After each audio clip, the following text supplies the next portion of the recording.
इस एपिसोड की शुरुआत में हम लोग देखते हैं कि माओ चीहो से बोलता है कि तुम घर जाओ और हम लोग सब संभाल लेंगे, क्योंकि वो चीहो को इन्वॉल्व नहीं करना चाहता था।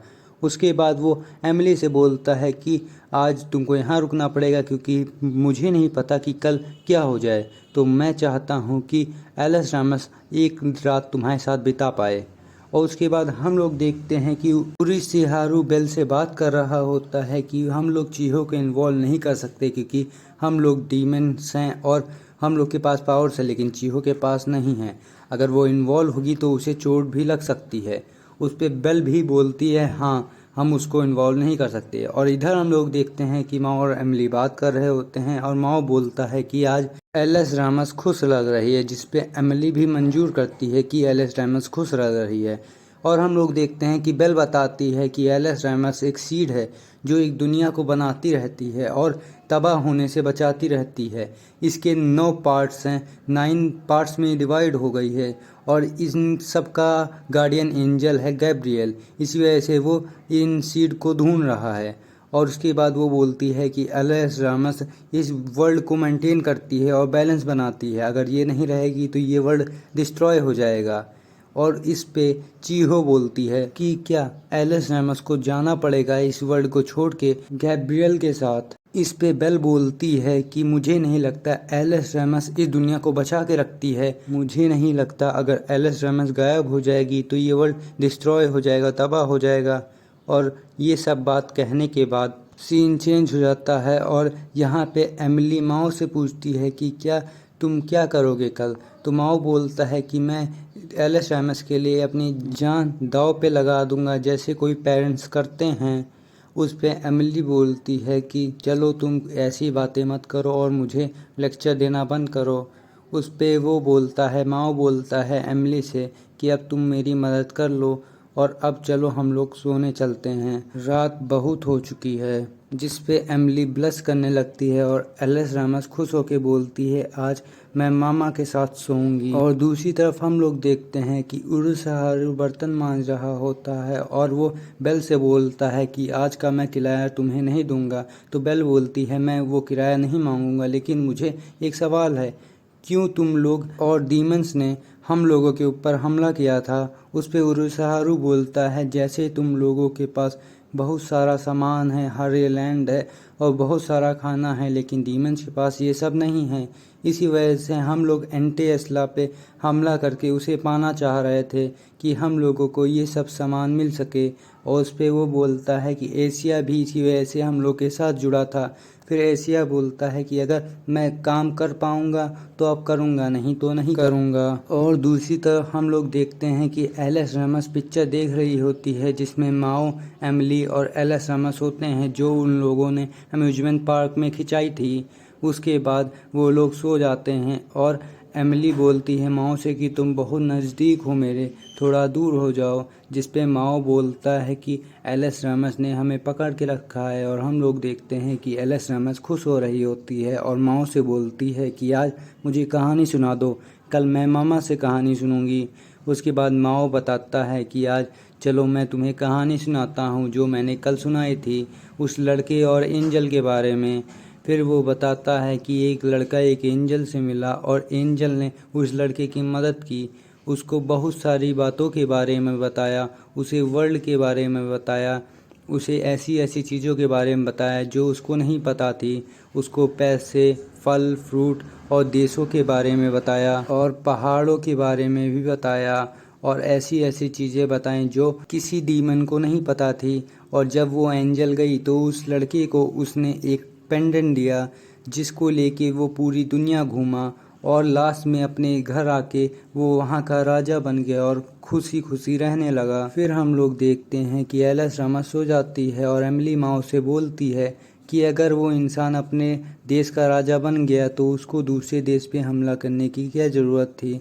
जिस पे माओ बोलता है कि मुझे नहीं पता, ये मैंने एक कहानी बनाई थी एलएस रामस के लिए, इसके बारे में मैं कुछ नहीं जानता। जिस पे एमिली बोलती है मैं भी कल कहानी सुनाऊंगी एलएस रामस को, तो तुम मुझे इस बारे में कुछ बता दो कि मैं उसे सुना पाऊँ। फिर अगले दिन जब एमिली जागती है तो वो देखती है कि गैब्रियल उसके सिर के किनारे बैठा हुआ है और देख रहा है एमिली, माओ और एलएस रामस को। एमिली तुरंत उठ के अपनी तलवार निकालती है और गैब्रियल के गर्दन पे रख देती है और गैब्रियल बोलता है मैं यहाँ आसानी से बैठा था शांति से, क्योंकि तुम सोती हुई फैमिली पे मैं हमला नहीं करना चाहता। इतनी सारी आवाज़ सुन के माओ भी जाग जाता है और जब वो गैब्रियल को देखता है तो वो एलएस रामस को लेके एक किनारे बैठ जाता है सतर्क होके कि गैब्रियल उससे एलएस रामस ना ले ले।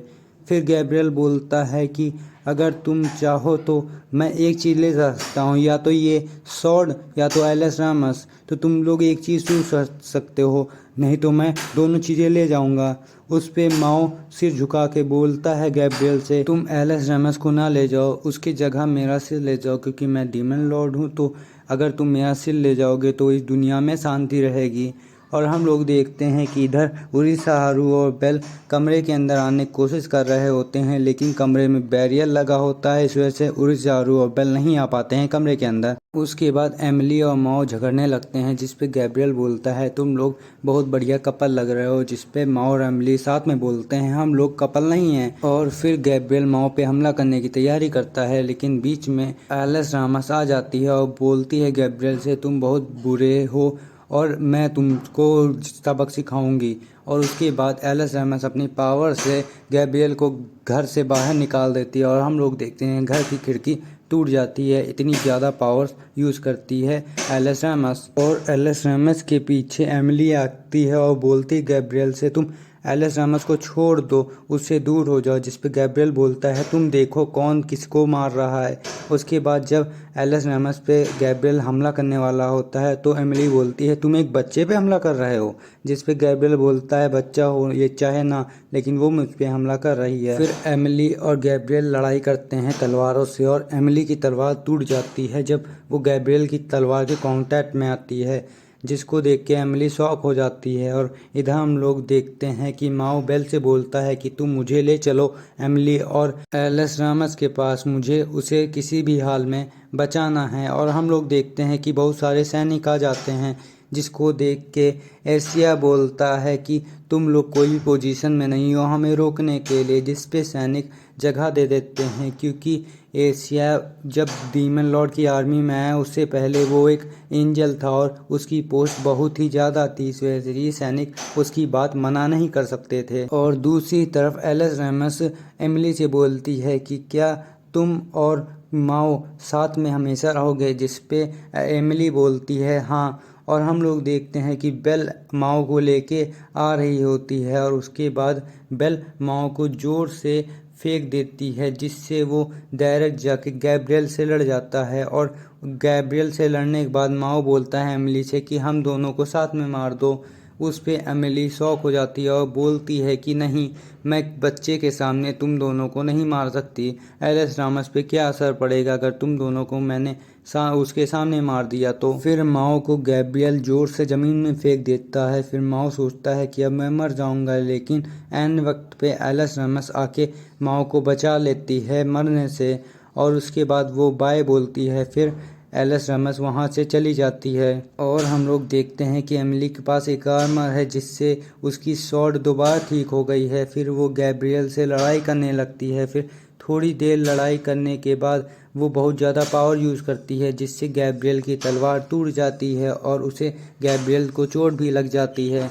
और एमिली बोलती है गैब्रियल से तुम्हारा खून भी हम लोग की जैसे लाल है और अब तुम यहाँ चले जाओ। उसके बाद गैब्रियल बोलता है कि आज हम तो यहाँ जा रहे हैं, लेकिन तुम्हें हमेशा याद रखना है कि वो डीमन लॉर्ड है, वो कभी भी दुनिया पे हमला कर सकता है। और फिर जब एमिली पहुँचती है नीचे ज़मीन पे तो माओ एमिली से पूछता है कि एलएस रामस कहाँ है।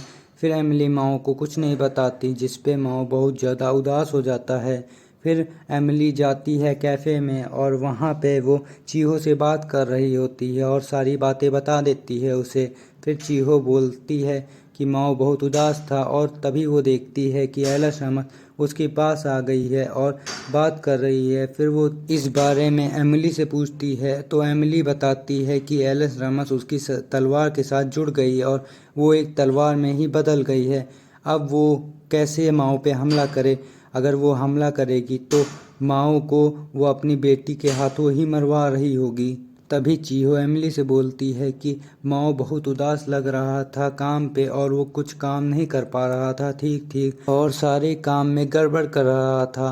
फिर एमिली चीहो से बोलती है अब मैं क्या करूं, मैं उसको सफ़र करना देखना चाहती हूं लेकिन अब मैं क्या करूं ना, अब मैं अपनी तलवार से उसे मार सकती हूं। और इधर हम लोग देखते हैं कि माओ आग जला के बैठा हुआ है क्योंकि जिस दिन एलिस रामस आई थी उसके पास उस दिन भी वो लोग आग जला के सेलिब्रेट कर रहे थे।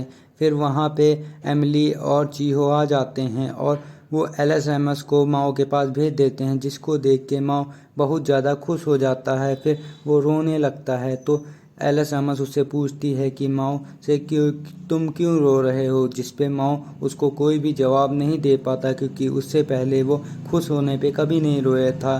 फिर चीहो एलिस रामस से बोलती है कि माओ बहुत ज़्यादा खुश है इसी वजह से वो रो रहा है क्योंकि कभी कभार खुश होने पे भी हम लोग रोते हैं। फिर माओ अपने रोना छुपा के जल्दी से अपने रूम में चला जाता और बोलता है एमिली से मुझे पता था कि एलिस रामस जिंदा है, वो मेरे पास आ जाएगी।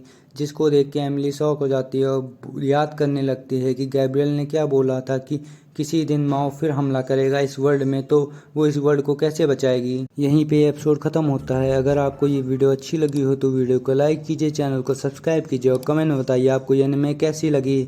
धन्यवाद अंत तक देखने के लिए।